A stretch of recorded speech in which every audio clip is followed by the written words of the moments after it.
লক্ষ্মীপুরে বন্যা কবলিতদের মাঝে ত্রাণ সহায়তা দিয়েছে রেড ক্রিসেন্ট সোসাইটি।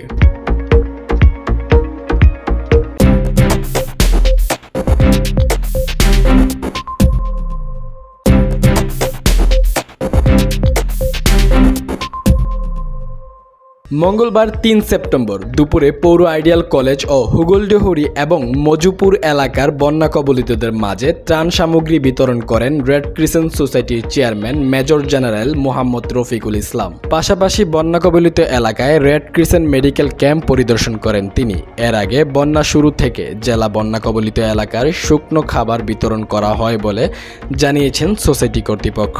ত্রাণ বিতরণকালে উপস্থিত ছিলেন আইএফআরসির কান্ট্রি ডিরেক্টর মিস্টার আলবেটো, দুর্যোগ বিভাগের পরিচালক মোহাম্মদ মিজানুর রহমান, স্বাস্থ্য বিভাগের পরিচালক brigadier general doctor S M. Humayun Kabir, Lakshmipur press ক্লাবের সভাপতি হুসাইন আহমেদ হেলাল, জেলা রেড ক্রিসেন্ট সোসাইটির সাধারণ সম্পাদক ইসমাইল হোসেন ফারুক। এ সময় রেড ক্রিসেন্ট সোসাইটির চেয়ারম্যান রফিকুল ইসলাম বলেন, বন্যা কবলিত মানুষের পাশে দাঁড়াতে রেড ক্রিসেন্ট সোসাইটি সরকারের সঙ্গে একাত্ম হয়ে কাজ করছে। সরকারের সহযোগী প্রতিষ্ঠান হিসেবে ভয়াবহ বন্যা পরিস্থিতি মোকাবেলা করে সেটি কাটিয়ে উঠতে আমাদের স্বেচ্ছাসেবকরা সার্বক্ষণিক মাঠ থেকে নিরাপদ খাবার পানি বিতরণ সহ সব ধরনের সহায়তামূলক কাজে নিয়োজিত রয়েছে।